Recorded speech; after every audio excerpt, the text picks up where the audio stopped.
Hola, ¿qué tal? ¿Cómo están todos quienes están escuchando, todas, todos quienes están del otro lado para escuchar este programa de Fluir, el 10º que estamos presentando, con la Radio Migrante, con Antonella Salío, que es la persona que me dijo ese nombre y yo se lo robé sin derechos de autor, porque estamos en la economía popular siempre y creemos en la libre circulación de ideas. Bueno, aquí estamos para hablar mucho de viajes y de conexiones en el continente latinoamericano en este momento, de la realidad actual que estamos viviendo, de lo cíclico del tiempo y, como decía, de los viajes. Bueno, quiero presentar a mi amiga y ya les digo, persona que me acompañó en muchos caminos de la vida y que ahora está de paso aquí por Argentina tras venir de México, lugar que habitamos por ¿cuánto tiempo, Anto? Hola. Hola, muy buenas tardes a todos y a todas. Un placer, brazo para mí, grande estar acá en Buenos Aires y bueno, estar acá en compañía de Lau, mi compañera. Bueno, en México yo estuve desde el 2019 hasta el 2023, o sea que 4 añitos más o menos viviendo allá. Sí, ahí va, con muchas experiencias muy nutritivas que te transformaron un montón, a mí también, y que bueno, ya iremos contando. Tenemos también bastante material porque va a ser parte de este encuentro una entrevista que hicimos a través de mensajes de audio con una compañera que se llama Luna Lacra. Es su nombre artístico y es su nombre real ya, que es de Perú, Lima, y que yo le he hecho una entrevista y quisimos hacerla a través en vivo, de un llamado, y no pudo ser porque ella vive en la periferia de Lima, entonces estaba en los cerros y era difícil de conectar bien la señal. Por lo tanto dijimos, vamos a hacerlo de ese modo que de alguna manera, fue ayer este intercambio, así que es muy vigente todo lo que se habló ahí.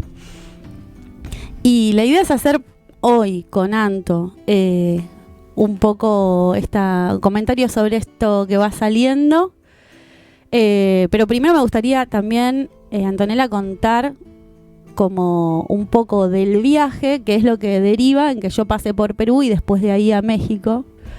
Eso, que en 2019 fue conocernos con Antonella y compartir espacios de arte terapia que habíamos estado haciendo y compartiendo este tipo de experiencias en otros programas.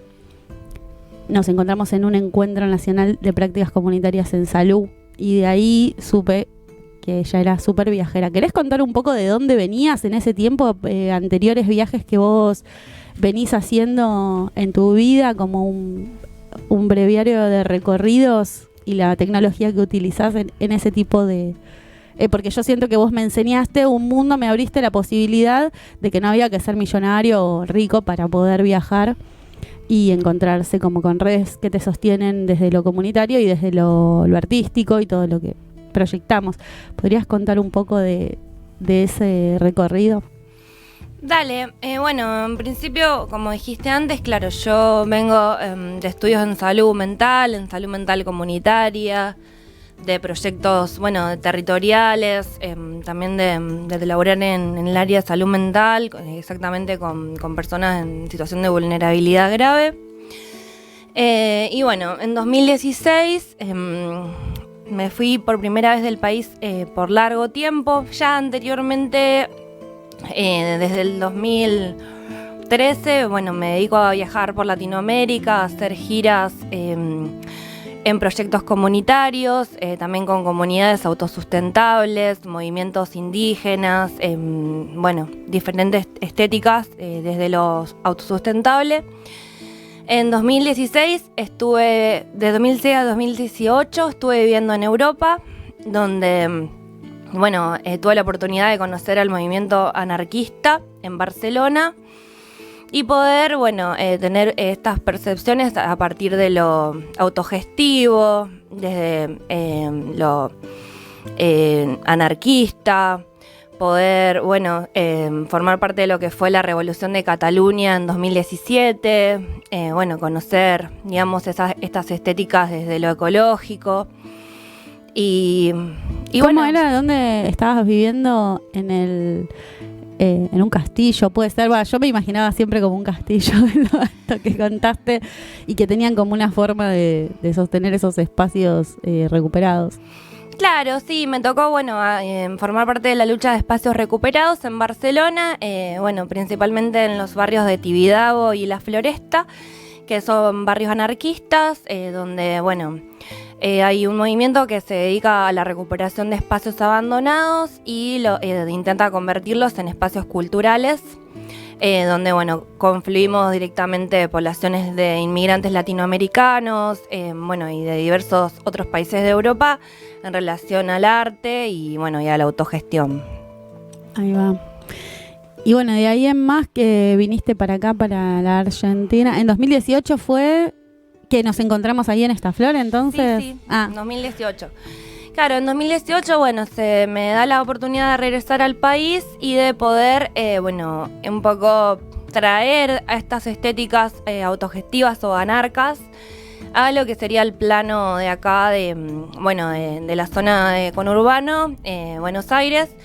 Y bueno, y por ser también yo misma oriunda de Rosario, también, bueno, he hecho varias conexiones allá con bibliotecas populares, proyectos comunitarios. Y también, bueno, tengo posibilidades de activar en Córdoba porque, bueno, tengo una vivienda que es de familia, donde, bueno, muchas veces he podido hacer encuentros y, bueno, organizar actividades culturales en mi casa, que queda cerca de Carlos Paz, en un pueblo que se llama Tanti. Sí, hermoso, que tiene un montón de cuarzo y níquel, que es súper brillante, todo rosa, así como, es maravilloso. Y ahí habíamos hecho la residencia artística del Tesoro. Bueno, yo me sumé a eso que vos habías armado, había compas de distintos países, también de Colombia, de Argentina, sí. Pero... Colombia, Ecuador, bueno, acá argentines, y bueno, también contamos con alguna participación de gente de Europa, también italianos. Sí, me acuerdo, bueno, en el primer programa yo pasé fotos y conté también que habíamos hecho un mural en un sindicato de mujeres trabajadoras y amas de casa. Hicimos una intervención de cuerpos pintados en lo de Cindy, que ahora estás parando en la casa de ella también, donde vino la policía y nos quiso interpelar porque se había visto un pezón de la artista y después igualmente estaba tapado y ya no nos podían decir nada. Hicieron unas fotos, todo, y bueno, después reflexionando sobre el eje de el cuerpo, el arte y el territorio, hicimos una obra teatral improvisando, haciendo primero un entrenamiento ahí con la Cindy que dirigió ese taller. Y vos habías gestionado en un espacio cultural, ¿te acordás cómo se llama el teatro? ¿O no era? Ofelia, ahí en Tanti. Y bueno, salió espectacular esa obra y tenemos documentado como algunas partes de video y fue como mágico, realmente fue una residencia artística que nos enseñó a estar conectados en el presente y entre todos para aumentar nuestra creatividad. Y de ahí fue que la Anto se iba, bueno, ahí para Brasil también. Yo no llegué a pasar por Brasil y yo ahí decidí en la residencia irme de viaje, que pude hacerlo 4 meses más tarde, que me fui para Bolivia, me fui para Perú, y ya hay algunas personas que entrevisté, que es Tommy de Bolivia, el que estuvo la vez pasada, una entrevista sobre experiencias que vivimos allá también con arte terapia. Y ahí voy atando cabos como de todo lo que va apareciendo, viste, en los distintos programas. Y de ahí, bueno, Luna Lacra, que es en Perú, quien hoy vamos a pasar algunos audios de esta entrevista, también estaba. Y bueno, y la Anto ya de ahí empezó a subir. Sí, me tocó, bueno, otra vez la posibilidad de hacer una gira, esta vez a nivel en Latinoamérica, casi completa, la verdad, saliendo de mi casa en Córdoba, pasando por Brasil, por diferentes universidades de ciencias sociales, en el sur de Brasil en Pelotas y en San Pablo, ¿El contexto sociopolítico de la época, te acordás? Claro, bueno, fue cuando estábamos con el tema de las manifestaciones en contra del gobierno de Bolsonaro, teníamos a Macri todavía acá en el país, bueno, y todas estas movilizaciones en contra de la reducción del presupuesto público para la educación, para la salud y para diferentes sectores vulnerables y sociales. Bueno, me he encontrado siendo parte desde la posibilidad de dar talleres de gestión alternativa y bueno, y desde la fotografía o el video, que son partes integrantes de mi laburo, ¿no?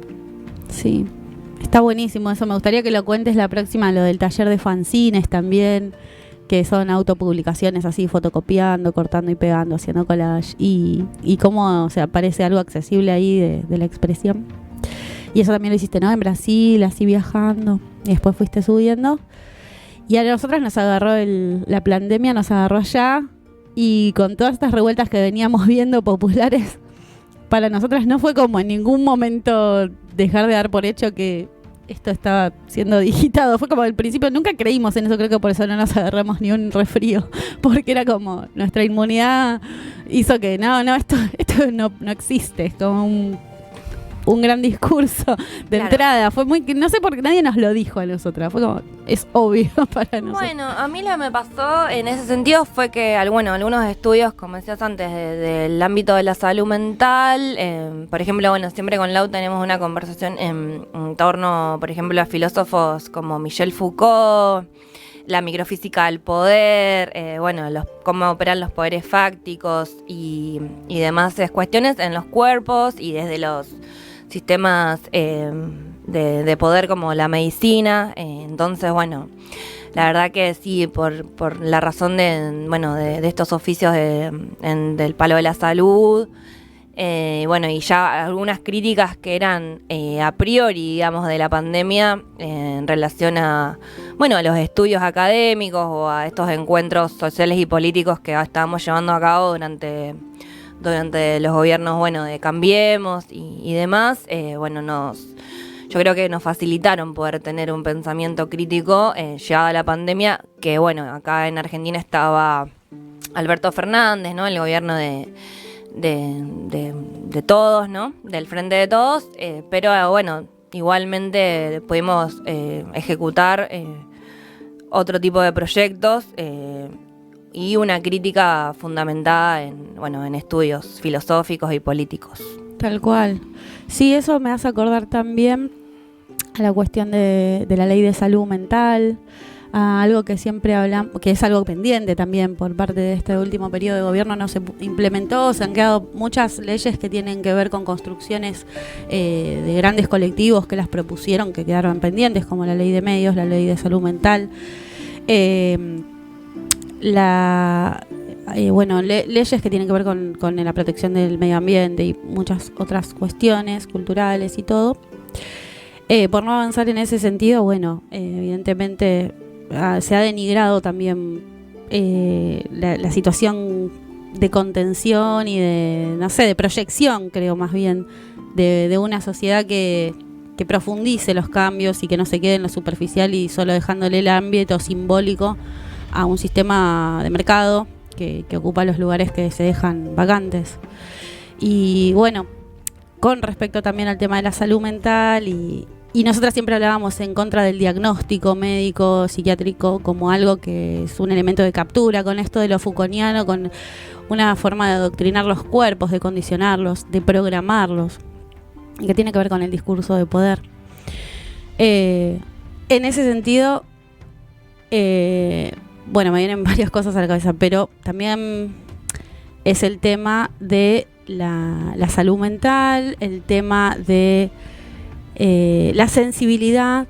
La sensibilidad de las personas es una cosa que se va perdiendo porque en la medida en que uno se vulnera o se deja afectar por lo que acontece en el contexto, lo que es injusto, es evidente que a uno no le va a ser indiferente y se puede romper su equilibrio y que tratar de, expresar esa angustia, quizás se vuelva otras formas de expresión más rebeldes. Entonces es una forma de normalización que que hay en la sociedad, y es una cuestión que la gente que es artista realmente tenemos la sensibilidad para absorber, y tenemos que tener la fortaleza para procesarlo y volver con eso un combustible creativo para nuestras obras, y poder transmitir de que aquellas vulnerabilidades y aquellas cosas sobre las que no hay conciencia hay que alumbrar, hay que sanar, hay que transitarlo, expresar las emociones.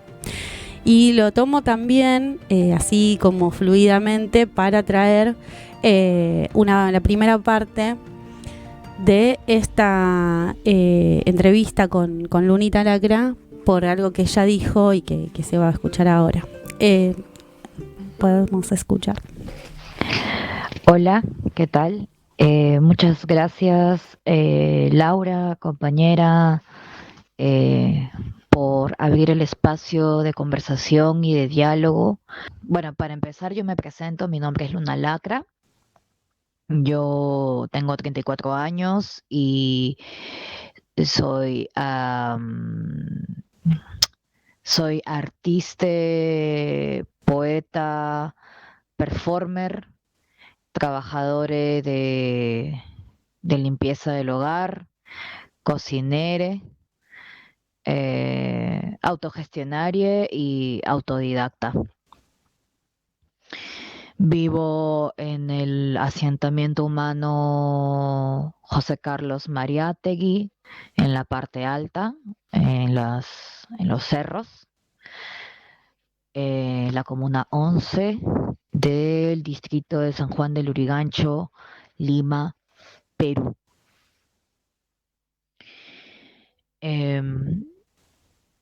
Yo empecé, digamos, a mi conexión con la escritura, que es lo, como una de las actividades y prácticas cotidianas que tengo, ¿no? Empecé desde niña, ¿no? Creo que otras personas tienen la práctica de repente de dibujar, ¿no? De bocetear, de rayar, ¿no? Lo mío era como de escribir, ¿no? Y escribía en diarios, ¿no? Escribía a partir de las cosas cotidianas, lo que pensaba, ¿no? Y creo que mi conexión con la infancia es muy importante, porque ya ahora, digamos, de adulte, entre comillas, hay muchos temas de la infancia que están presentes ahora en mi adultez, ¿no? En esto que llamamos adultez forzada, diría yo, ¿no? Y siento que es una de las estructuras que componen mi poesía, mi escritura, ¿no? Como tal, ¿no? La infancia, los dolores de la infancia, la ruptura de la inocencia, lo disfuncional, ¿no?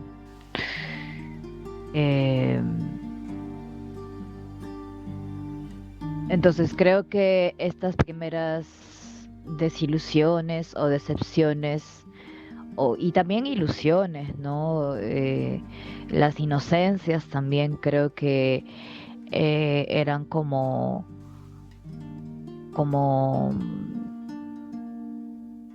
este imaginario que yo empezaba a escribir, ¿no? A escribir de manera muy natural, muy cotidiana, como lo he comentado, ¿no?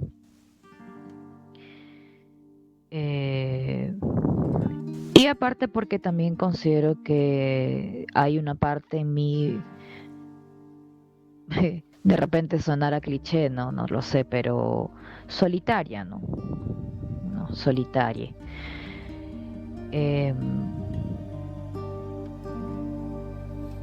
Entonces creo que el ejercicio de escribir, la práctica de escribir, eh, invita también a tener como una introspección, ¿no? A que esa parte, hay una parte, una característica, una cualidad, no sé si llamarle cualidad, pero como que una parte muy tuya, ¿no? De mucha introspección, ¿no? Y no hablo de la introspección pues desde una cuestión netamente intelectual, sino desde la intimidad, nuevamente desde la cotidianidad, desde, desde la espontaneidad, desde la impulsividad, desde la pulsión, ¿no? Yo escribo mucho a partir de esos lugares, ¿no? Desde el estómago, desde el intestino, ¿no? Y como le llaman los ancestres, ¿no? Desde el sentir pensar. Yo no puedo separar mi cerebro de mi corazón. Y creo que ahí viene a tallar un poco, me voy a adelantar, pero viene a tallar un poco el desaprendizaje de la cultura blanca y occidentalizada, que, que es el adoctrinamiento en los colegios, ¿no? De la forma de cómo aprendemos el conocimiento, ¿no? Es separar el corazón de la razón, ¿no? Y creo que desde nuestros territorios y quienes nos han antecedido y las naciones que resisten, las culturas originarias que resisten, tienen muy presentes eh, estas otras formas de, de, de vivir, ¿no? Del sentir pensar.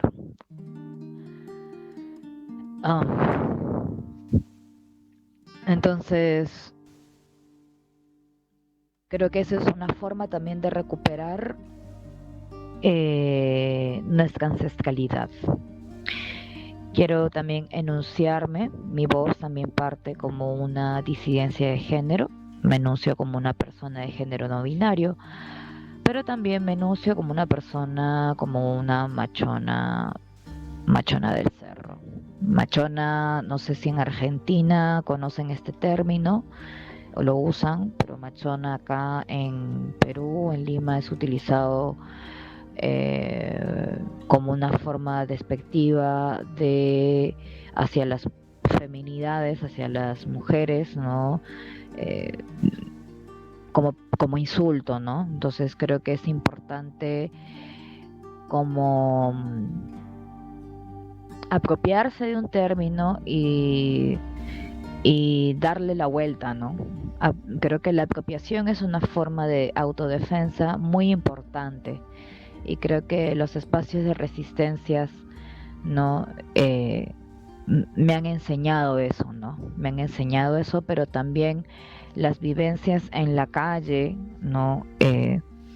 Como he sido una persona pues asignada de mujer al nacer, yo he tenido y que también he pasado por muchos abusos de índole sexual desde muy pequeña, he tenido que aprender a defenderme de manera con muy pocos recursos, ¿no? Y de manera muy, muy precaria a tener que defenderme y responder también con violencia, porque yo no tenía otra opción. Resultado de eso es que ahora también siento que hay como una repercusión también en mi salud, ¿no? En mi salud mental. Creo que no es gratuito y creo que muchas veces la salud mental también es un privilegio,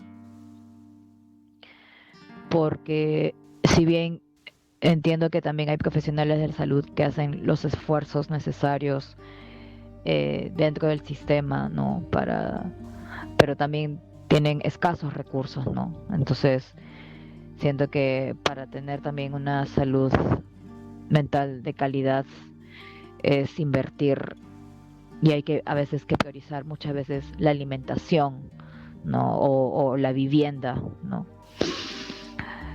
¿Por qué menciono estos temas? Porque estos temas son transversales también a mi escritura. Son temas que yo planteo no solamente en mi escritura, sino en la palabra, ¿no? Eh, Creo que es importante mencionarlo y, por ejemplo, yo tengo, a través de mis redes sociales, yo tengo como una especie de, utilizo el formato de las historias del Instagram para crear un, digamos, un segmento que yo le llamo Palabras desde la Concha. Y Palabras desde la Concha es como un, un momento en donde yo, desde una manera muy rabiosa, honesta, puede ser muy vulgar y ofensiva y agresiva, sí, lo admito.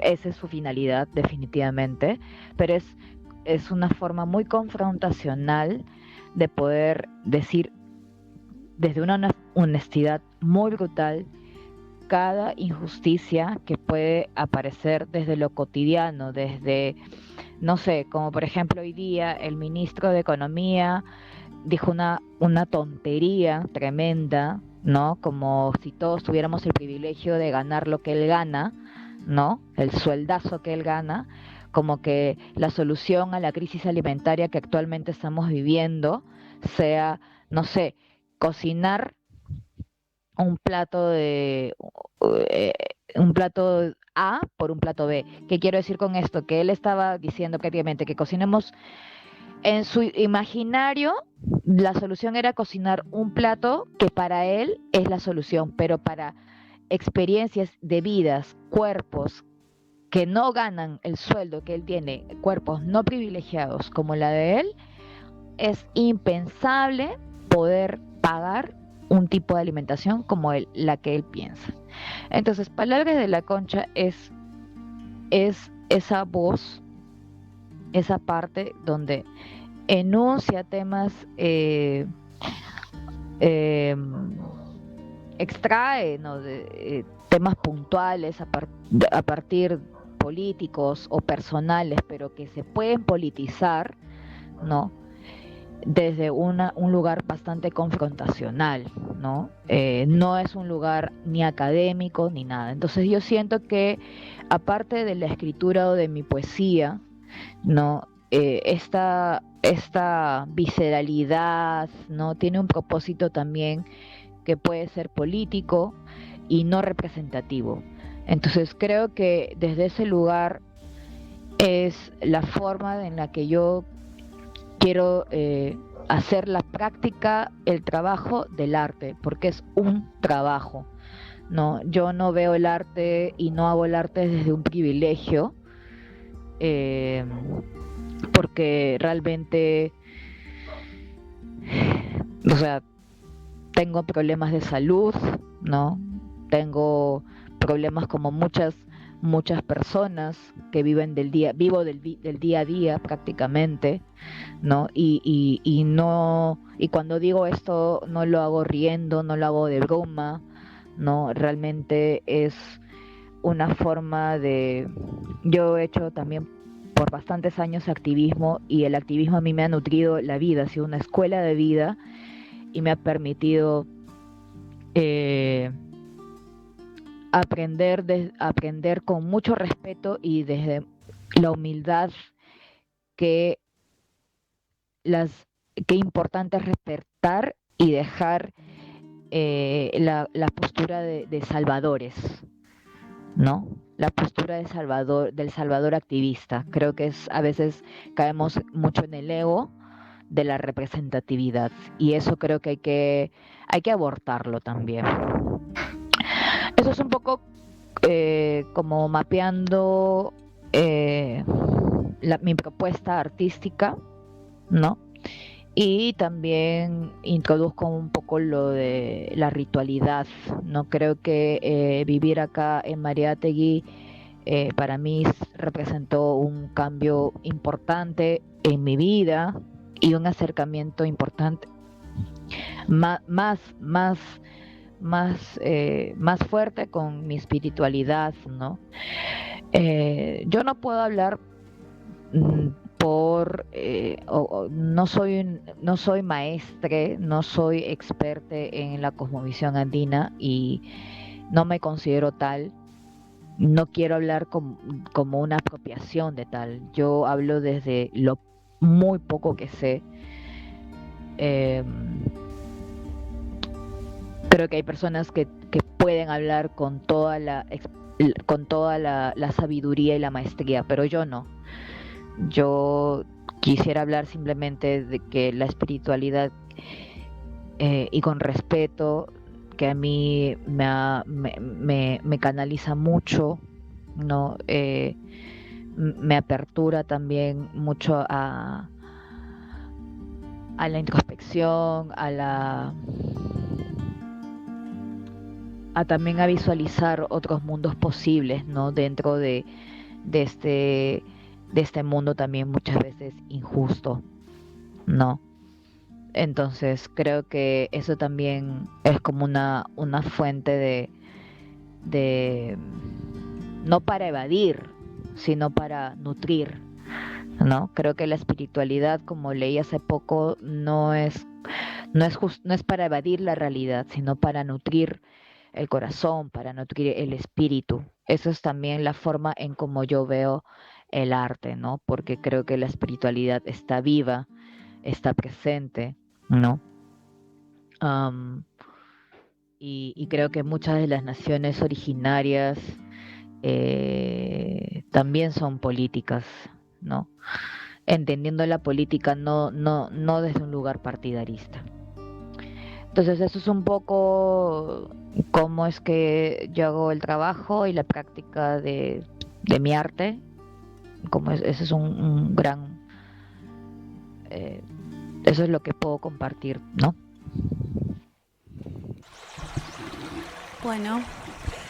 Bueno, volviendo un poquito aquí para hacer un comentario sobre esto que estaba compartiendo Lunita.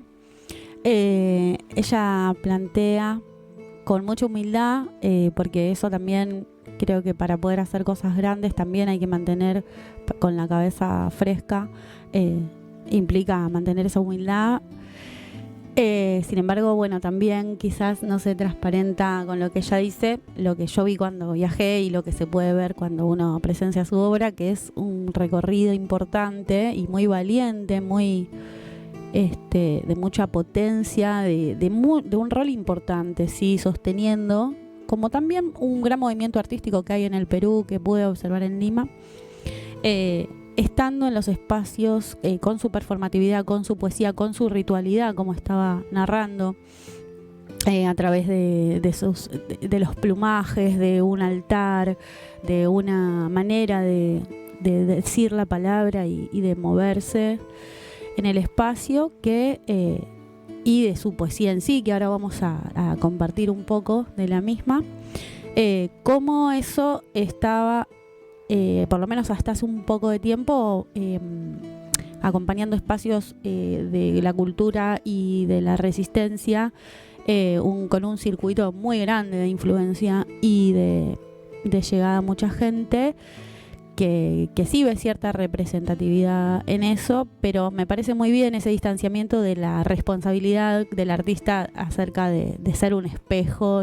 Es como, esta es mi subjetividad y yo la vuelco, y si alguien resuena con eso, o sea, me parece muy auténtico y que es la manera en que el arte cumpla su función de canalizar, que también tiene que ver con la espiritualidad, ¿no? Que ella plantea que tiene que ver con como una cuestión de dejar fluir algo, y ser valiente de expresar cosas que no siempre son cómodas, también eso lo mencionaba. Entonces, bueno, y quizás en este momento sí, que menciona, se ve un poco vulnerable a sí misma, más que cuando yo la conocí en ese momento, que me llevó por todo Lima a conocer artistas que hacían festivales, fanzines, editoriales independientes, ilustración de remeras. Todo eso fue en una semana que yo pasé por Lima y me quedó como, quiero volver. Y gracias a Lunita, que me llevó de la mano, que me dio asilo en ese momento.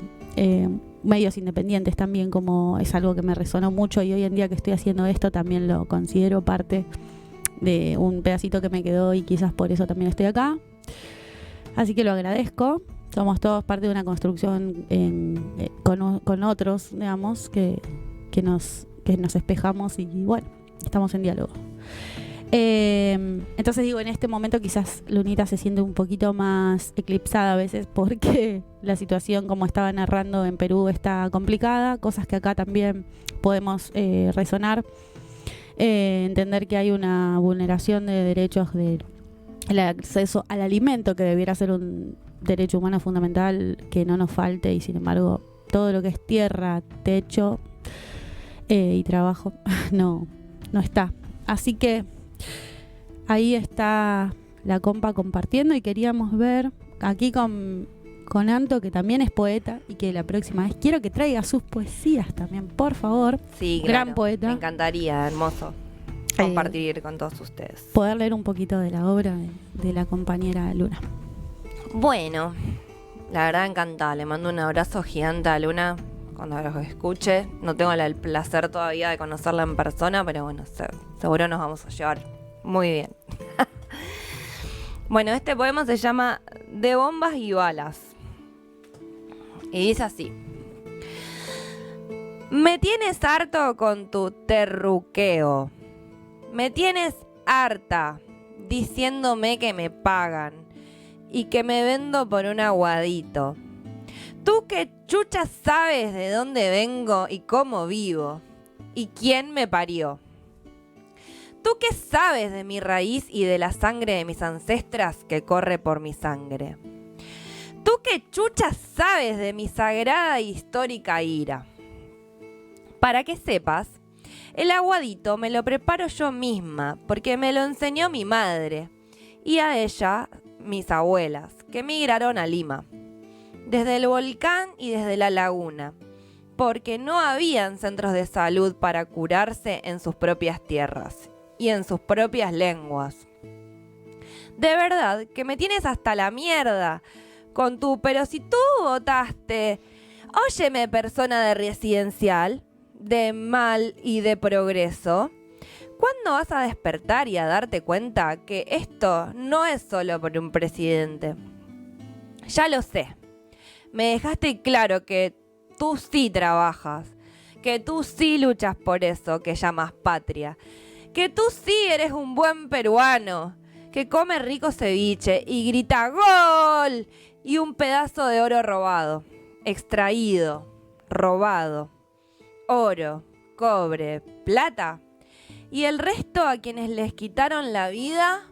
No, no.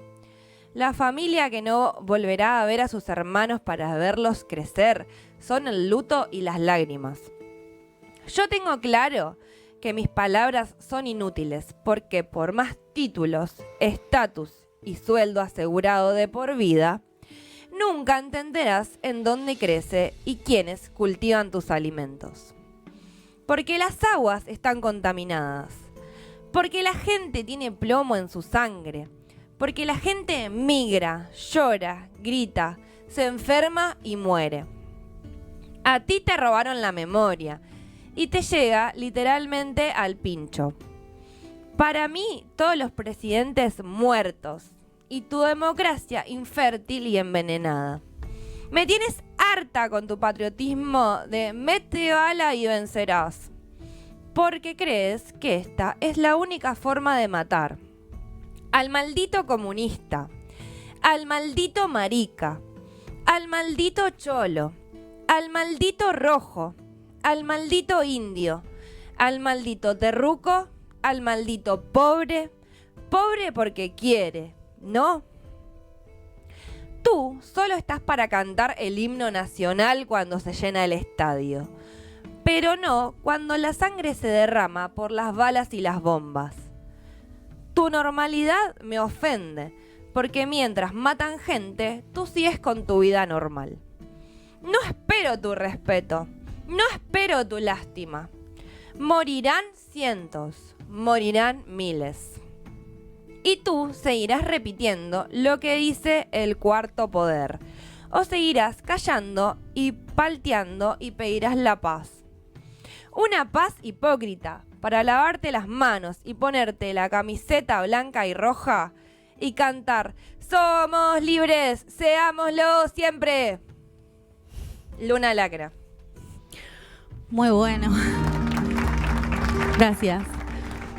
Es impresionante cómo es como que lo estuviera escribiendo de lo que está pasando acá. Es así como demasiado una gran unidad Latinoamérica, la verdad.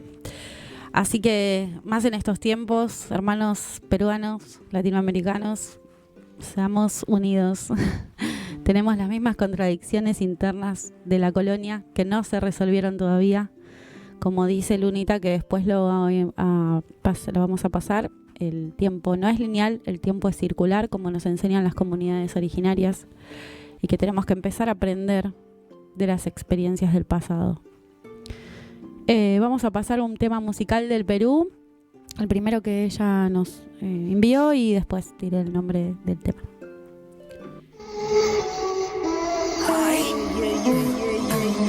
Yo, atrapadas. Mira infinito mi epitafio a la hora del deceso, con energías de peso y un corazón de fierro. Ser asesino confeso, de loca acribillado por el bien de mi proceso. Un trago al piso y un saludo al cielo, así que dame un break para convertirlo eterno. Eterno como tú, he matado a Belcebú. Intelecto callejero, sabiduría en magnitud, inminente plenitud. Quedo un péndulo contando hasta la praxis. Llego al punto de éxtasis si quieren silenciarme como a Gandhi. Delira, peruvianquila, y hasta el momento las rimas afilan. Esto es peligro, ey, no es mentira. Quien nace pa' esto sin rap no respira. Delira. Ahí va. Buenas, de nuevo, volviendo de esta pausa con las compas que hicieron un feat que se llama, que son un montón de artistas juntas cantando. Lo pueden buscar como Zipper Terubianquila, con varias raperas, y está en el nombre de todas. Después vamos a poner el link del video, de los distintos videos de las canciones que van pasando en la tanda.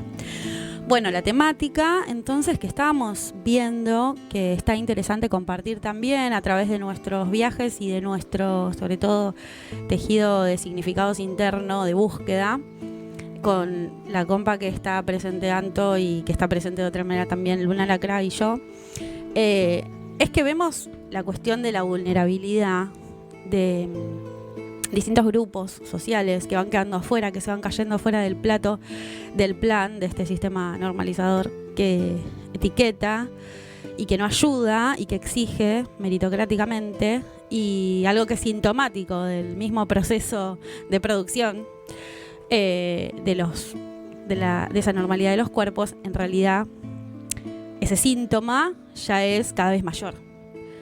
Así que todas esas distintas experiencias y nuestro propio oficio nos hace ver que queremos dar algo, queremos brindar, y tuvimos distintas cuestiones que compartir al respecto. Bueno, una puede ser, yo decía, tomar el punto de la línea conductora del viaje, con qué te fuiste encontrando vos con respecto a las vulnerabilidades que hay en América Latina, y en ese afán de auxilio que tenés te fuiste acercando a distintas personas y grupos. Claro. Bueno, en primera instancia lo que me pasó fue que cuando salí de acá a Argentina, lo que más me llamó la atención fue la migración venezolana, que fue, bueno, el periodo más duro fue, me imagino, entre 2015 y 2020. La verdad que sí, fue una realidad muy, muy compleja de ver a personas completamente desposeídas de capitales económicos. La verdad, viajando en condiciones completamente inhumanas, caminando, sin comida. Así que bueno, tuve la oportunidad de eso, como me preguntaba hace un rato Lau, de observar estas poblaciones. En diferentes países como en Bolivia, Perú, Ecuador, donde me quedé 3 meses viviendo. Y bueno, y ahí ya la verdad es que me empecé a sacar algunas conclusiones también en relación al contexto político acá Argentina también, digamos, y de cómo terminan, digamos, dejando al pueblo estas democracias totalitarias, digamos, que muchas veces tenemos que afrontar. Después tuve la experiencia de estar en Panamá, bueno, ahí en la frontera con Colombia, en La Cuna, que también hay una comunidad autogestiva, indígena. Bueno, todo el manejo, digamos, de sus territorios, de sus lenguas. También en la relación que tienen con Occidente, con los pueblos de habla hispana, también, bueno, con otros países con otras personas de otros países. Por ejemplo, ahí en Panamá, en el límite de Panamá y Colombia confluye, digamos, mucha migración que es la que pasa directamente el Caribe caminando. Digamos, tenés el Darién, que es una selva, la verdad, salvaje, por la cual pasan los inmigrantes en balsas o caminando, ¿no? Escapándose, ¿no?, de estas situaciones, de estos gobiernos del sur de América, o de otros países también del Caribe, como Haití. También, bueno, tenemos la realidad de África también presente, ¿no? Así que, bueno, vos sos una investigadora del tema de la migración. Tenés unas especializaciones ahí de posgrados y todo, siempre haciendo muchos estudios académicos, Santo. Sí, la verdad que, bueno, yo en sí no tenía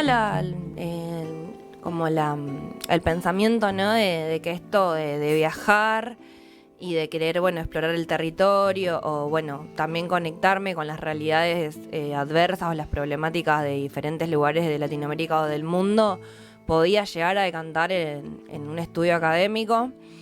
Pero bueno, fue lo que finalmente me ha pasado. Igual me han pasado muchas cosas más, o sea... Claro, por eso en realidad está buena esa articulación que tenés de que no perdiste tu llegada al territorio, a la realidad de a pie, a la sensibilidad de encuentro con las personas y con las vulneras, especialmente, que muchas veces la academia está como en una esfera cerrada, es un mundillo... Sí, que le dicen hasta el claustro académico, que no termina de todo eso que produce, que muchas veces es un pensamiento progresista, de transformación, que tiene propuestas programáticas, que tiene análisis bien de fondo. Sin embargo, no hay mecanismos para que eso llegue a convertirse en algo que transforme la realidad, que llegue a las poblaciones que lo necesitan. Entonces me parece interesante pensar esto de que la herramienta del pensamiento intelectual justamente es no para el vanagloriarse de unos títulos solamente, o no debería ser es el fin para nada, sino solamente un medio para que lo que suceda es que se aplique ese pensamiento. Yo con la academia en lo particular estoy un poco...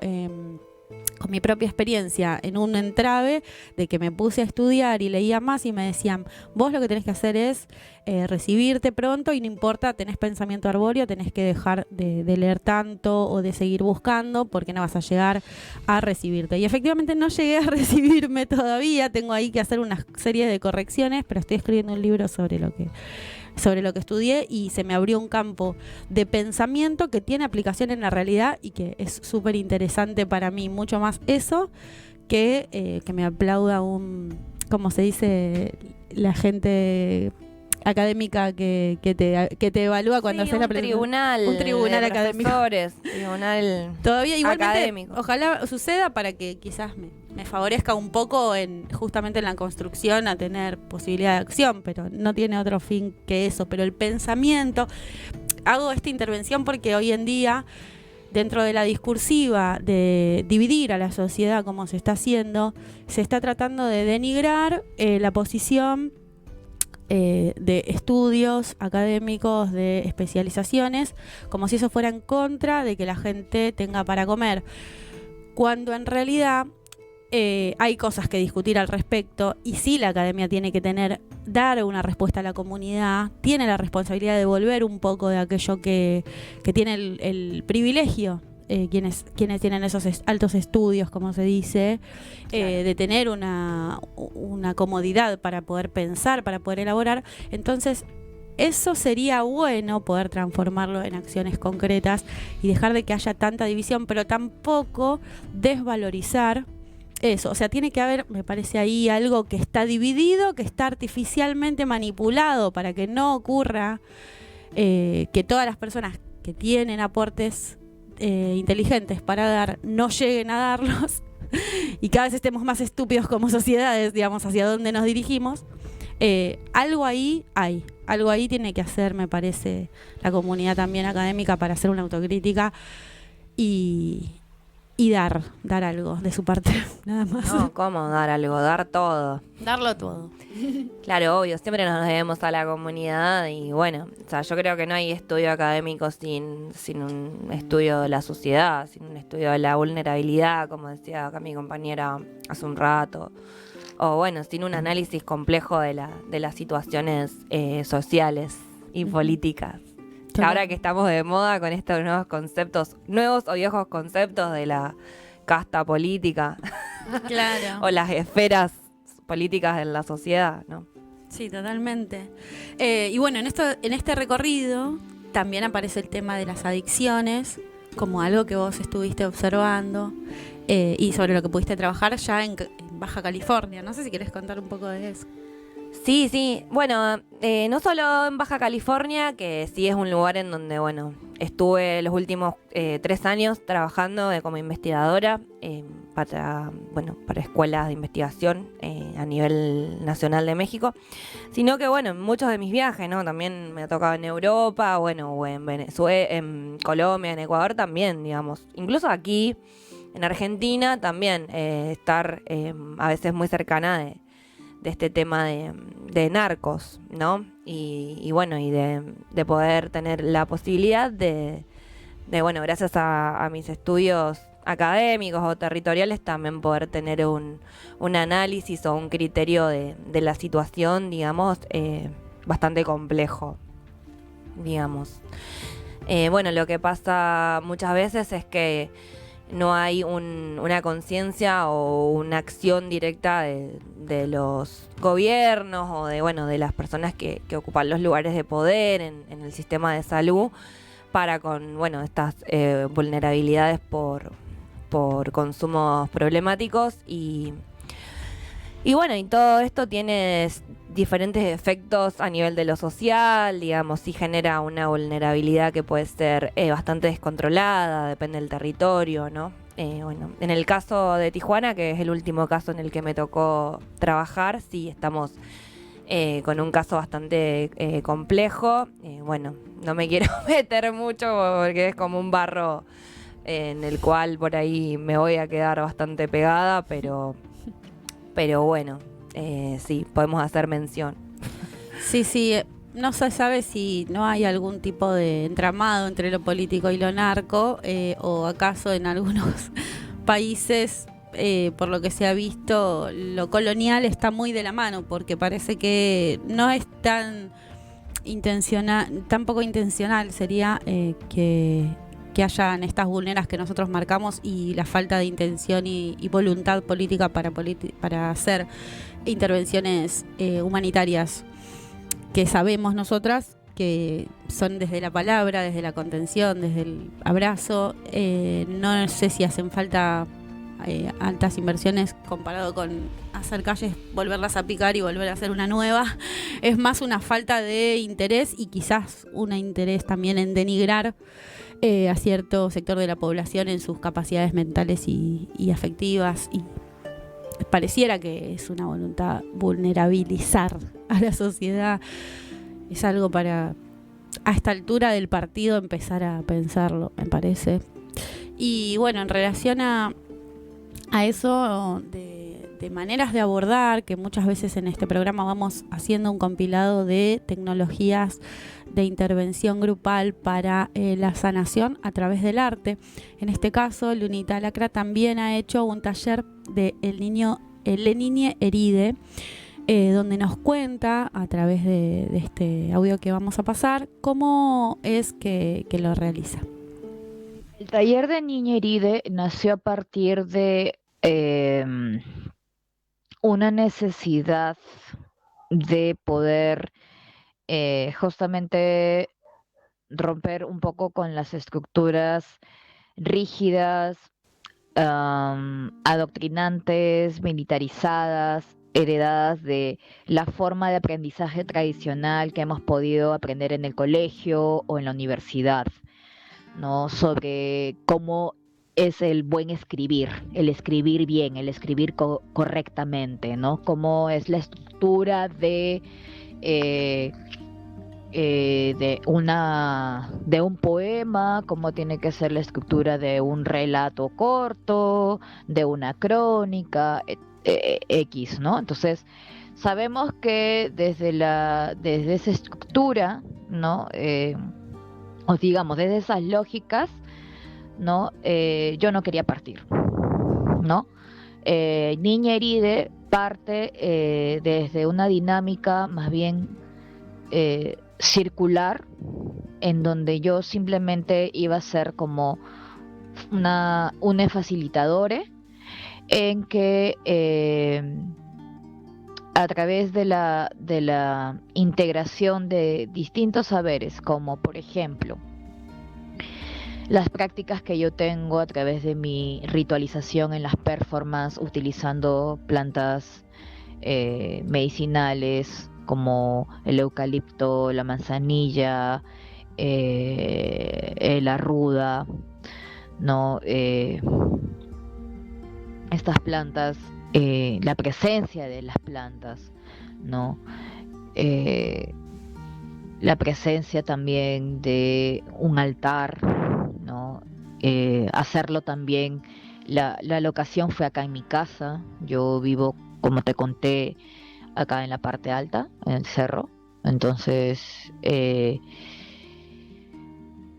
la propuesta era, como primera parte, hacer un hapajñán. Un hapajñán se le llama, un hapajñán, de hecho, me lo enseñó la maestra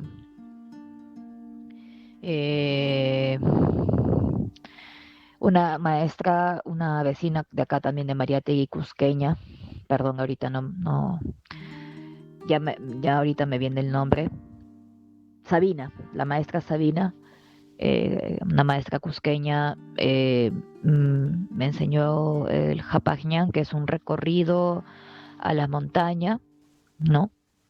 Pero también Hapajñán significa el gran camino, ¿no? Y el Hapajñán también es el gran camino, que es unemisme con su propia vida, ¿no? En este caso, Niña Heride, como primera parte, era hacer un Hapajñán al Apu o a la montaña, que es donde yo vivo, ¿no? Yo vivo en las faldas. Entonces era subir, ¿no? Y para muchas personas subir una montaña es bastante desafiante, ¿no? Es desafiante. Entonces iba a ser como bastante interesante cómo trabajar la emocionalidad y llegar a la cima de esa montaña, ¿no? Allí el ejercicio era también como hacer una ofrenda al Apu. Se había pedido que cada uno de los participantes pueda traer una ofrendita, ¿no? Entonces todos estos detalles que se comunicaron previamente son parte de culturas que vienen de nuestras abuelas, de nuestros abuelos, ¿no? Entonces es traerlo a nuestro presente, es como volver a hilar, es traer nuestra memoria. Entonces este ejercicio del Hapajñán representa también un ejercicio de memoria viva, ¿no? De reconectar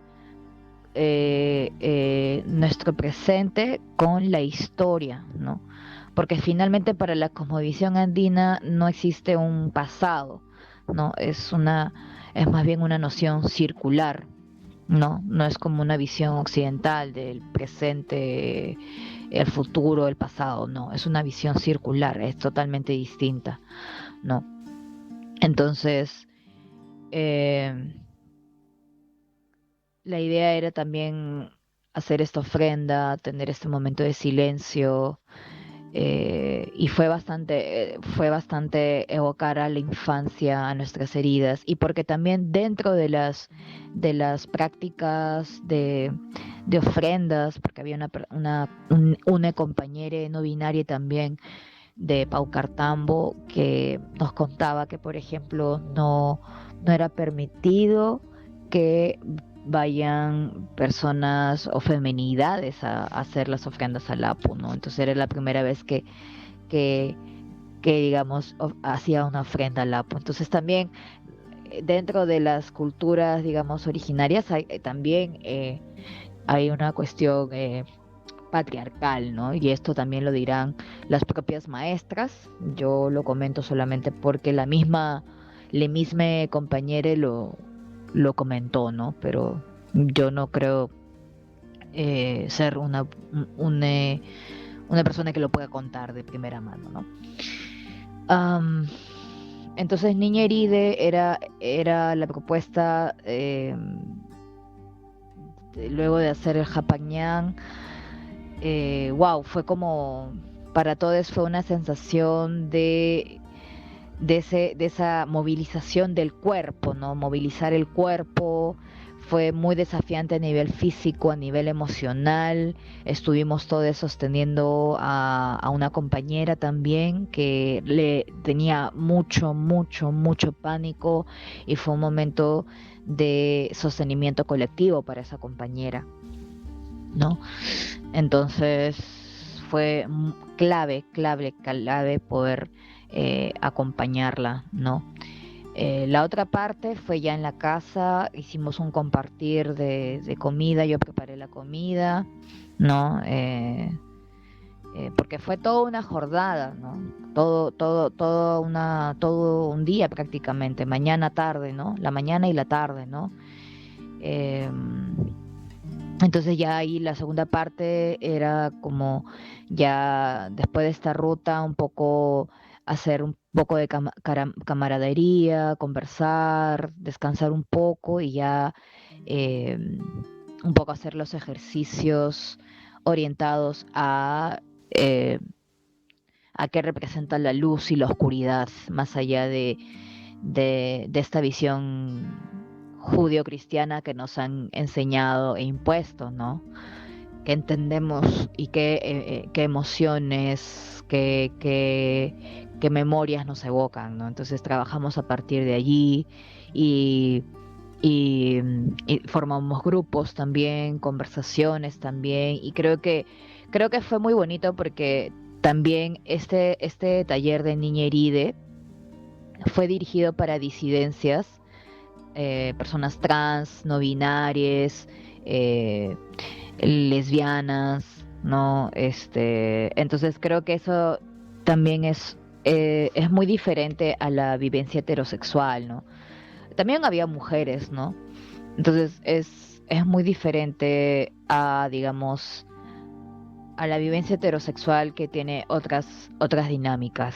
Me parece que las disidencias, no estoy romantizando las disidencias, pero hay otras dinámicas, hay otros lenguajes, hay otras realidades, hay otras vivencias, ¿no? Y deseos también, ¿no? Y creo que eso marca ahí una diferencia importante a la hora de escribir, a la hora de crear, a la hora de expresar, ¿no? Y es por eso que creo que algo que a mí me parece importante es romper con la heterosexualidad obligatoria, ¿no? Y la heterosexualidad no solamente como una cuestión de la orientación sexual, obviamente, sino hablo como un mandato de sistema, como algo sistémico, ¿no?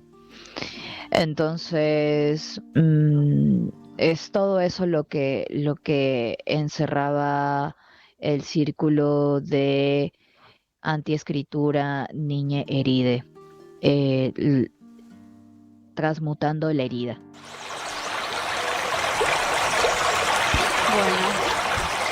Bueno, ahí estamos volviendo de esta narrativa que hace Luna sobre la experiencia del taller, donde aparece toda la cuestión de la tradición, del lenguaje también, que nombra al subir esas montañas, y el significado y las memorias que aparecen como una potencia del trabajo interno que propone su taller.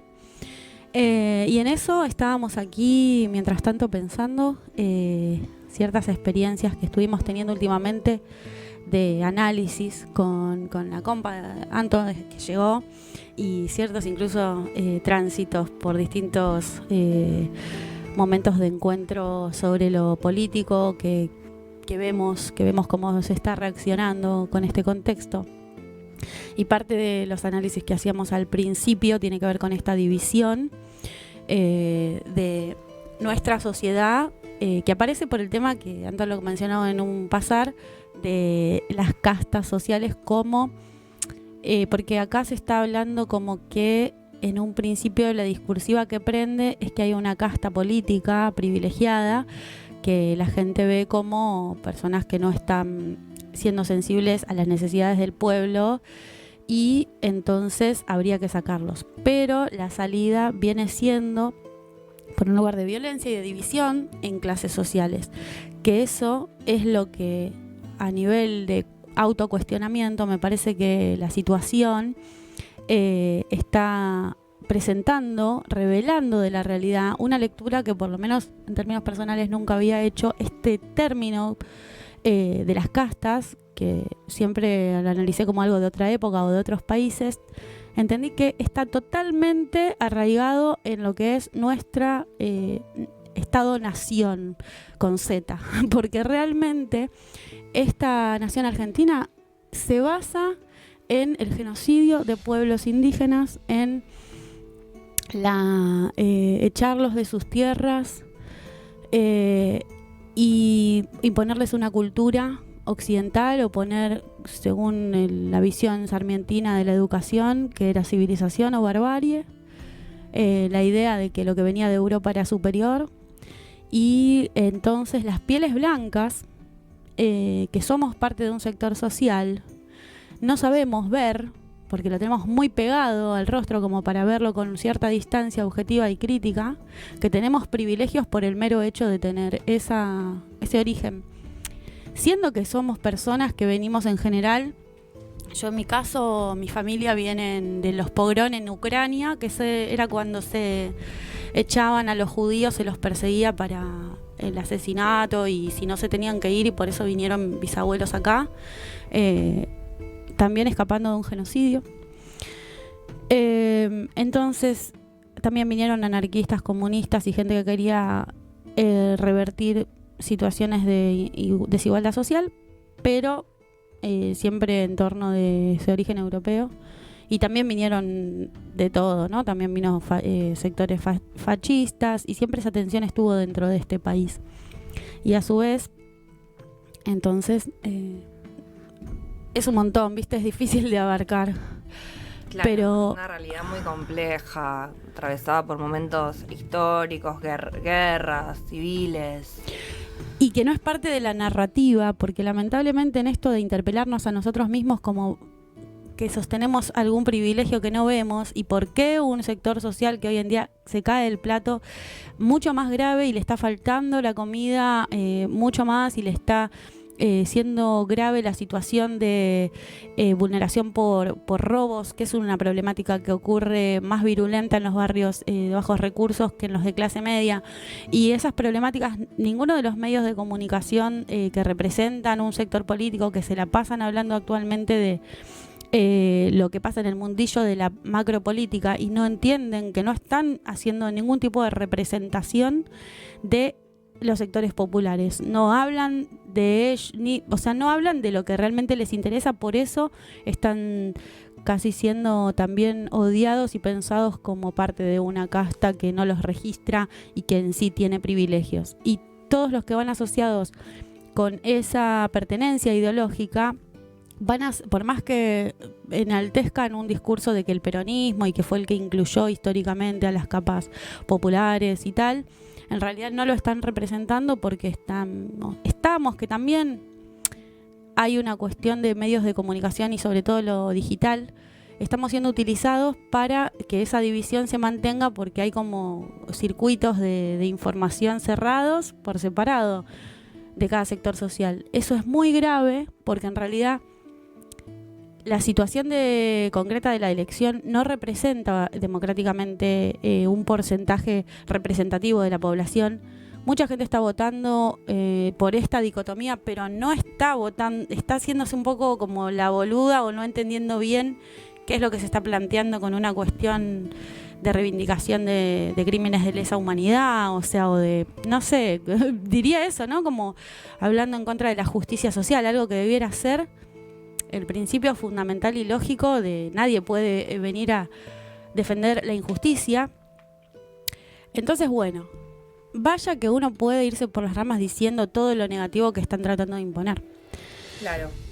Más, sin embargo, o sea, me parece importante la iluminación de esta cuestión del inconsciente colectivo, pero también los elementos que tienen que ver con entender que el dispositivo del poder es una discursiva que trabaja desde el miedo. Cuando trabaja desde el miedo, porque eso es el fascismo o el terrorismo de Estado, cuando se produce una inhibición de la cuestión emocional y los cuerpos se contraen, ahí condicionan las acciones. Entonces la gente que quiere salir a actuar para persuadir acerca de que no van ciertos discursos, se siente muy fagocitada su energía porque no está entendiendo que está siendo preso de un discurso de lo político y agarrado a una identidad del pasado.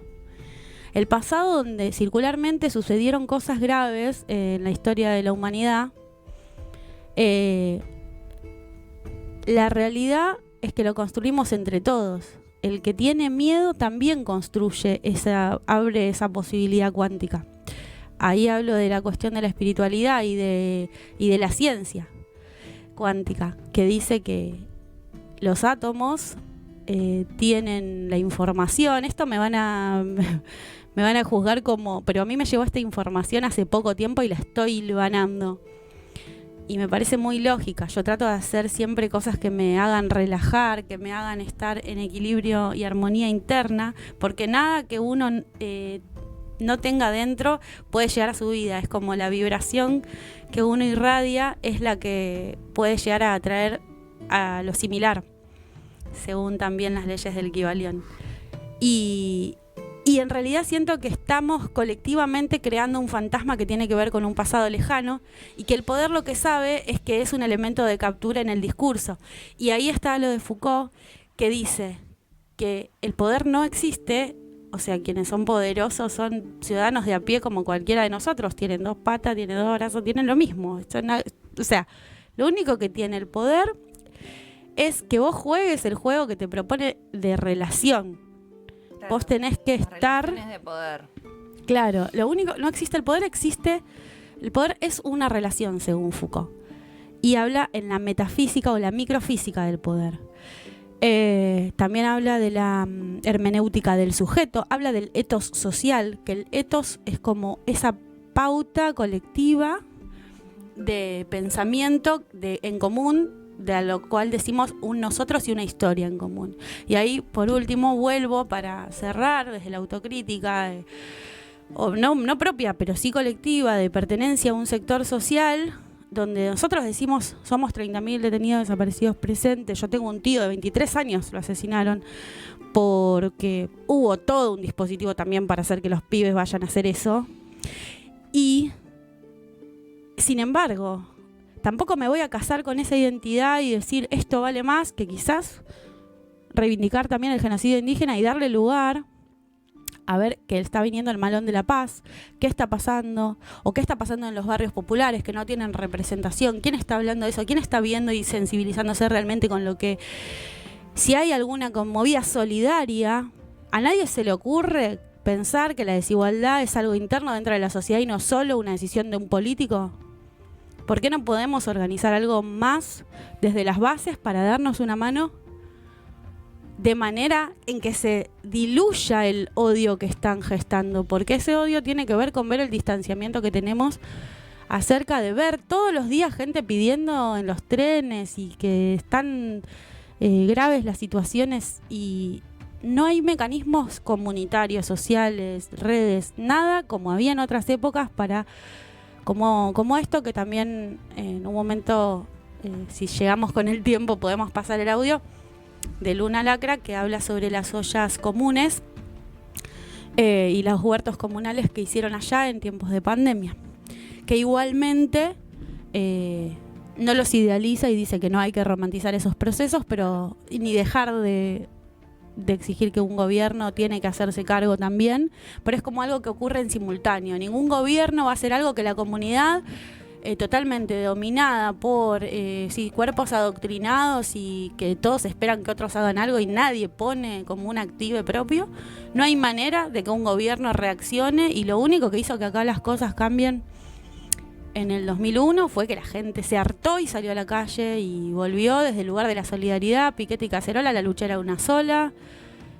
Yo estuve en el movimiento de Bachis Populares. ¿Qué quiero decir? Había una idea de participación y los partidos políticos y las universidades y toda institución de poder se abroquelaron, loco. Los que tenían el poder, esto lo venimos hablando nosotras, con varias personas amigas, que vemos cómo también hay privilegios de machungos que tienen los lugares de poder y a nosotras nos dejaron afuera, porque esas son las experiencias personales. La verdad que se ven muy privilegiados muchas veces con la propiedad y el título, mucho más para el puesto político. Hace falta el análisis del machismo dentro de la situación y de nuestras casta sensibilidades y de la sociedad en este momento. Sí. Y nuestros aportes como mujeres y desde la sensibilidad que eso implica. Claro, de hecho, bueno, este resurgimiento de la derecha hoy en día tiene entre manos exactamente, digamos, tirar abajo todo lo que fueron las victorias de los movimientos feministas en las últimas 2 décadas. Tiene de las diversidades. Claro, tiene una consigna de que son, digamos, nocivas para la sociedad estas ideas, que atentan en contra de la conservación de la buena sociedad, de la buena conciencia, digamos. Así que hay una conexión entre machismo y, bueno, y este resurgimiento ahora de estos nuevos pensamientos de derecha político. Totalmente. Así que bueno, no sé si te parece que sigamos con... Ahora ya lo dije. Con el tema así de la propuesta que le hice a Luna Lacra, de contar sobre allí en Perú también, con la situación del encarecimiento del alimento cotidianamente a través también de la inflación, que hoy en día parece que se recrudece por lo que estaba contando. Bueno, ya en 2020 empezaron con los proyectos populares de ollas comunes, que le llaman allá, o acá ollas populares, y huertos comunitarios en una red metropolitana que hubo en Lima, que hay, y ahí nos cuenta su parecer. Bien, el contexto de ollas comunes es una historia bastante de trayectoria como territorio que se hizo en los 70, en los 80, en los 90, ¿no? Siempre en contexto de crisis, ¿no? Yo lo he vivido ahora en el contexto de la pandemia, y fue en mayo del 2020 que empezamos con la olla común Jehová Jireh. Yo conocí a una de mis vecinas, la señora Vicky Mendoza, y un día me pasa la voz, ¿no?, que había una olla común. Yo ya había perdido mi trabajo, ¿no? Y subí a almorzar al día siguiente. Ese día yo dije, bueno, yo desde qué lugar, desde mi posición, creo que puedo, tengo la posibilidad de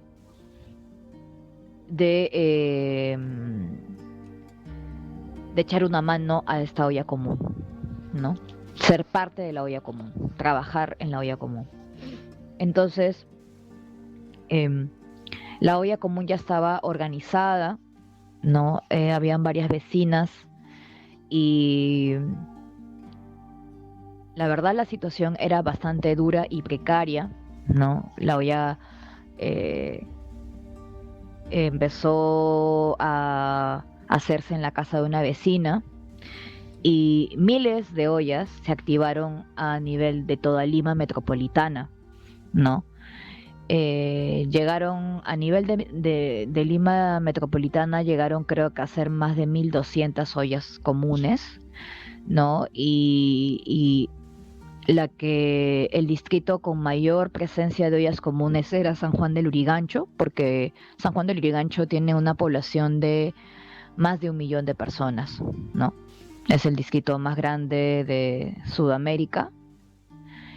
Entonces, teníamos acá entre 300 a 350 ollas comunes, ¿no? La municipalidad de San Juan del Lurigancho ha jugado un rol, como todas las municipalidades han jugado un rol de mucha corrupción respecto a la distribución de los víveres. Efectivamente, sí se ha hecho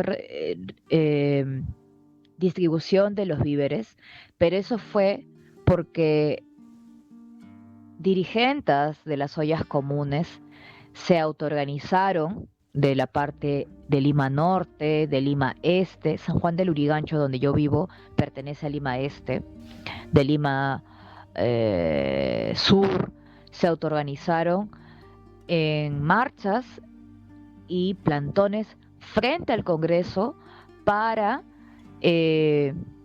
decirle al Estado: estamos viviendo una crisis no solamente sanitaria, sino también una emergencia alimentaria, una crisis alimentaria.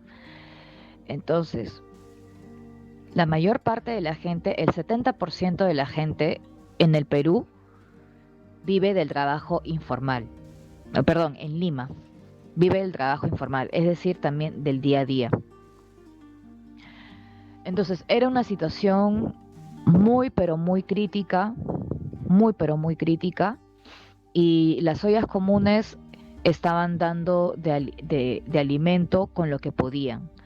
Muchas de las ollas comunes ni siquiera estaban funcionando con ollas a gas, sino con leña, ¿no? En situaciones más precarias incluso, ¿no? Entonces, la única forma de poder confrontar esta crisis alimentaria era autoorganizándose, y aún así no se daban abasto, ¿no? Ha ocurrido mucha violencia sistémica, ha ocurrido mucha violencia por parte del municipio, ¿no? Mucho maltrato hacia las vecinas, hacia las señoras, muchas de ellas adultas mayores, muchas de ellas que viven en los cerros, o sea que hay que tomar el carro, luego la mototaxi, luego subir hasta el cerro, ollas comunes que están en las partes muy altas, ¿no? En una oportunidad fui a recoger los alimentos que le correspondía a la olla común de mi barrio, y nos tuvieron prácticamente todo un día, y el personal de la municipalidad tiraba los víveres. Era realmente un maltrato, un inhumano, ¿no? Y estas prácticas de violencia son abusos, porque se trata de gente que viven en condiciones de pobreza, ¿no? Que saben que no tienen las formas, ni los mecanismos, ni los recursos de denunciar siquiera, porque su prioridad es alimentarse, ¿no? Y utiliza, y el alcalde, ¿no? El alcalde que estaba en esa época instrumentalizaba la entrega de los víveres, ¿no? Que ni siquiera había sido su lucha, ¿no? Había sido lucha de las ollas comunes para confrontar, ¿no? a las ollas, ¿no? Es decir, que habían ollas que apoyaban al alcalde, ¿no? Y habían ollas que obviamente protestaban porque el alcalde no había hecho nada y encima hacía este tipo de maltratos. Entonces había gente que ha trabajado duro para que llegaran los víveres. Entonces Estas formas de que llega del Estado es por el trabajo que hacen las organizaciones civiles, la organización de la gente, de las colectividades, ¿no? Es un trabajo duro y creo que es importante desromantizar por completo la vivencia de los barrios, las vivencias de las comunas, porque hay muchos conflictos. Hay muchos conflictos y son situaciones muy, pero muy complejas. Muy, muy complejas. Yo creo que es muy duro. Es muy duro porque las trabas incluso hay dentro de las mismas colectividades, ¿no? Eh, y aparte que creo que se lucha también con mafias muy fuertes. San Juan del Lurigancho tiene un margen de violencia y de crimen organizado muy alto, muy, muy alto. Entonces, las personas que luchan por derechos sociales, ¿no? Realmente se juegan la vida, ¿no? Entonces es muy, muy delicado el tema de los derechos básicos aquí en esta parte del territorio, ¿no? Acá la gente es asesinada, acá la gente, eh, eh, personas que han estado digamos, el tema de los cupos es muy, muy, muy, muy fuerte, ¿no?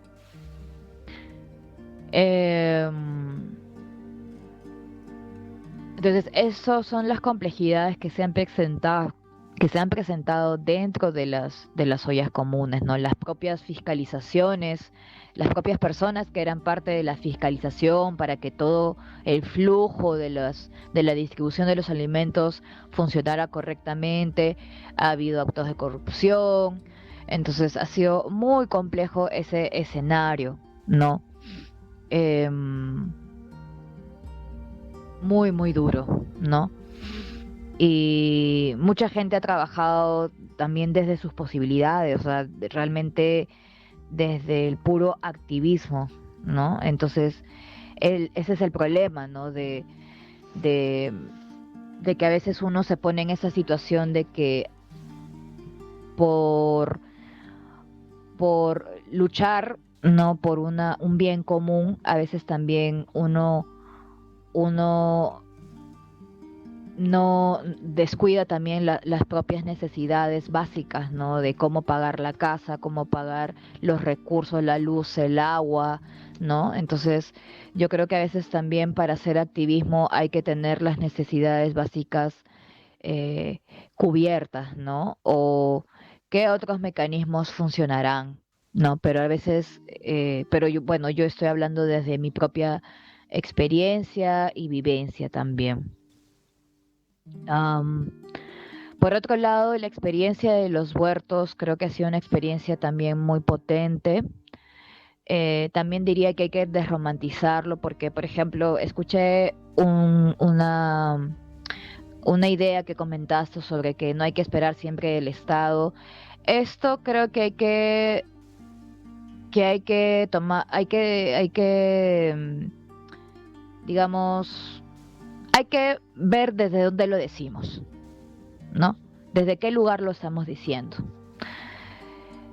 Por ejemplo, acá, cuando empezamos con los huertos comunitarios, la idea era, claro, tener una alternativa a la crisis alimentaria, ¿no? Pero ¿cuál es el primer problema que se presenta ya? Logramos implementar, implementar los 14 biohuertos fue muy desafiante, porque vivimos en las partes altas, ¿no? Entonces, subir tierra, toneladas de tierra, fue un trabajo colectivo, ¿no? Fue bastante arduo, eran subir tablas, tablones, fue fuerte, ¿no? Y fue de varios meses, ¿no?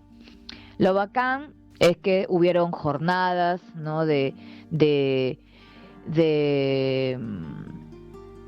Jornadas de organización, ¿no? Hubieron cursos y talleres de cómo sembrar diferentes tipos de plantas, hierbas, cursos sobre también cómo cuidar las plantas, cuidado de plagas, ¿no? Y porque también hubo el apoyo de otra organización que está presente allá, acá en Mariategui hace 48 años, que se llama Senca, ¿no? O sea, creo que el apoyo de Senca ha sido también vital para esto, ¿no? Y entonces, creo que también el uso de las redes sociales fue importante para poder lograr como una cuota inicial e implementar los huertos, ¿no? Pero hacer un huerto a largo plazo es muy difícil porque finalmente en la pandemia, claro, las madres estaban como más en casa, ¿no? Entonces tenían más tiempo, digamos, de dedicarle al huerto, ¿no? Entonces, el huerto es todo una dedicación, trabajar la tierra es todo una dedicación. Entonces, eh, ahora el panorama es muy distinto, ¿no? ¿Por qué? Porque primero que se tratan de madres que tienen familias, hijos, ¿no? Y tienen que cuidar los hijos pequeños que están en el colegio, ¿no? Cuidar el huerto. Hay también un tema de género, ¿no? Son trabajadoras del hogar, ¿no? Cuidan a los hijos, el huerto, ¿no? Entonces, muchas de las madres han tenido que dejar el huerto porque es también es un trabajo más adicional, ¿no? Entonces, si bien son iniciativas importantes y que a largo plazo con el panorama de extractivismo que se viene, yo, o sea, en este presente, eh, o sea, es una alternativa que puede funcionar, pero yo no lo veo como algo a largo plazo. O puede ser como a largo plazo, está ahí, pero no va a ser algo constante. No va a ser algo constante, al menos desde esta realidad. De repente en otro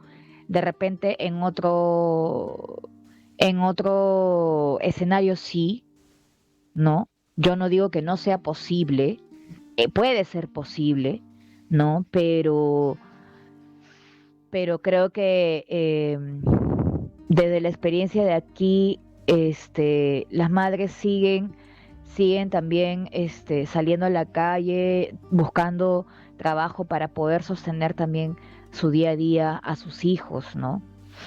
Entonces, creo que también es comprender sus propias vivencias, ¿no? Las dinámicas de ellas, ¿no? Y también cómo se va desarrollando. Lo que sí ellas, no todas ellas también, de los 14 biohuertos, yo creo que hay como 5 o 4 vecinas que se han mantenido porque realmente es algo que sí les interesa con todo el punche, ¿no? Con todo el punche, ¿no? Entonces también creo que hay diferentes factores que van a determinar qué tanto es sostenible a largo plazo, ¿no? Entonces creo que son iniciativas que son posibles, pero va a depender también mucho del grupo humano, qué tan qué tan convencidos están, qué tan en sintonía están, ¿no? Con la propuesta, qué factores y qué recursos tienen también para llevarlo a cabo. Yo creo que hemos tenido todos los recursos de inicio posibles y creo que todas mis vecinas, todas nosotras hemos hecho lo posible para llevarlo a cabo hasta donde hemos podido, ¿no? Y creo que dio buenos resultados, ¿no? Dio buenos resultados.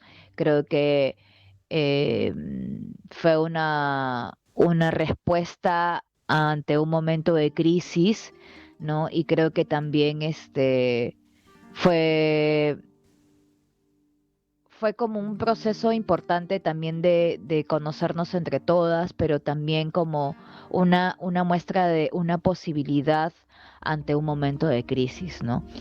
Entonces, yo creo que es muy importante que el Estado se haga responsable, ¿no? Y sobre todo porque acá en Perú eh, sabemos que la gente del Estado roba, ¿no? Los congresistas se roban 18.000, o sea, y, se gastan como 80.000 soles en menús, o sea, eso ha salido en investigación, en reportajes, 80.000 soles en menús, en comidas, ¿no? En almuerzos. Y por favor, o sea, mm, el tema es sí la distribución.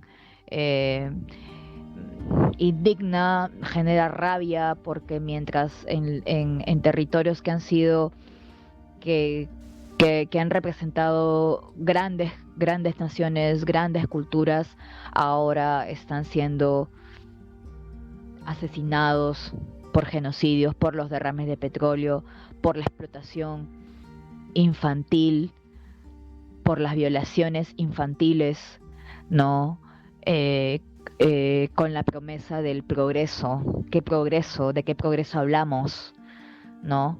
Entonces, eh, muchas veces el futuro es desesperanzador, ¿no? Entonces, yo no tengo respuestas, yo no,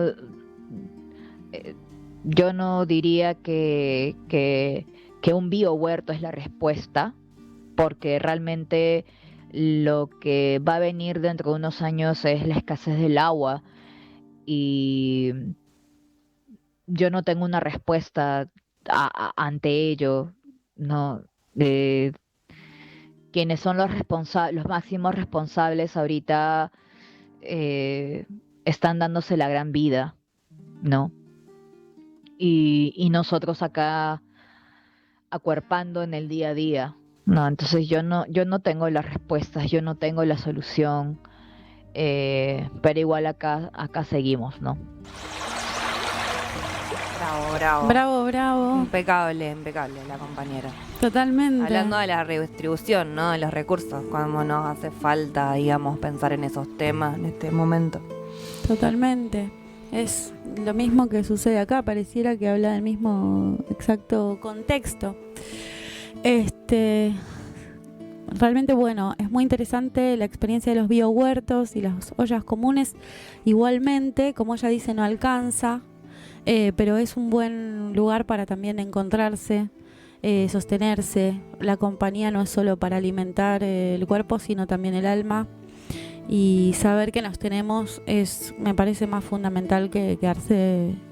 Triunfan si nos quedamos solos, aislados, llorando y no nos extendemos la mano para mutuamente ayudarnos y también tomar conciencia. La palabra también circula ahí. Y el entender esto que está diciendo, ¿no? El extractivismo, el agua, los recursos. Creo que está bastante transparente todo. Y quien quiera oír, que oiga. Y quien quiera hacer algo con su conciencia, que se mueva. Que haga red, que haga comunidad. Sí, totalmente.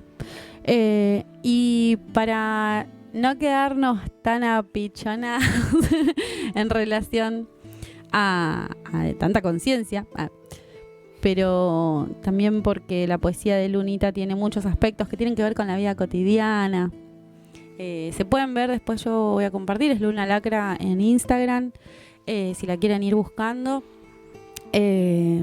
para que puedan ver distintas poéticas que aparecen, fotografías también artísticas, donde aparece con sus animales que viven con ella, los paisajes del cerro, de la comunidad de Mariátegui y todos esos proyectos que acaba de contar, fotos también que estaré poniendo en el montaje de este video cuando lo suba a YouTube.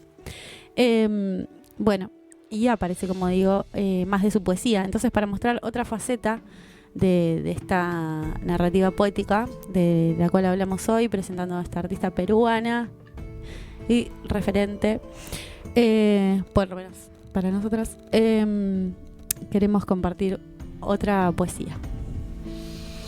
Bueno, esta poesía se llama La felicidad. Yo ando bien y al mismo tiempo, la felicidad solo es un momento. La felicidad puede ser ver a mi gato afilarse las garras con el tronco de un árbol. La felicidad puede ser tomar una cerveza helada después de un tiempo.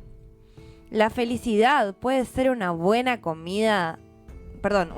corrida de paja, de esas que dejas el colchón mojado. La felicidad puede ser dormir de corrido sin que nada ni nadie te joda.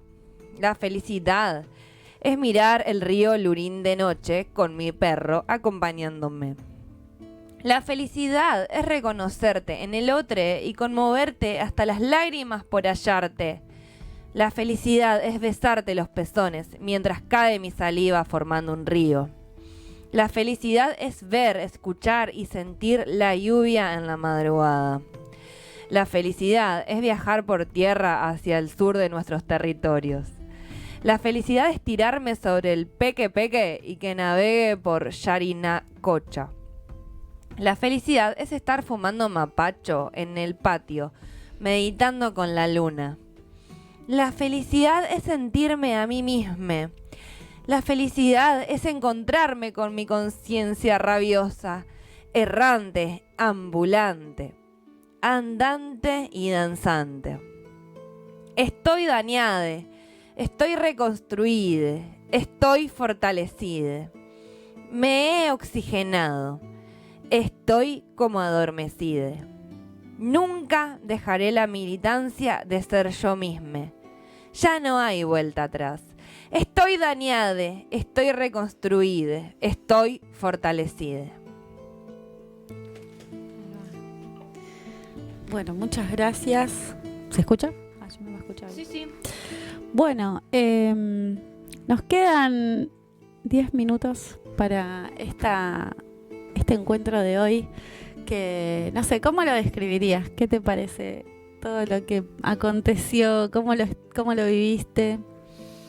No, hermoso, la verdad que, estar acá en Buenos Aires, en compañía de tan buenas amigas y poder, seguir teniendo esta experiencia también audiovisual, sonora, poética, la verdad que me parece una experiencia divina, muy agradecida, con vos, Lauri, con los chicos de la radio, con toda la manada que nos apoya y nos cuida. Bueno, me alegro mucho. Y bueno, ¿querés contar un poco con este tiempo que nos queda acerca de tus propias redes, quien te quieran seguir y también tus proyectos con lo audiovisual que estás encarando en este momento? Dale, buenísimo. Bueno, la mayoría de mis redes están con mi nombre. Me pueden seguir en Twitter, en mi Facebook. Bueno, si alguno es un poco más académico, también comparto noticias por el LinkedIn y algunas otras redes. Antonella Salío con doble L en los dos casos y Salío con Z. Sí, mi nombre y mi apellido. Después lo compartimos. Tengo una página también de fotografía donde subo algunos de mis trabajos que hago.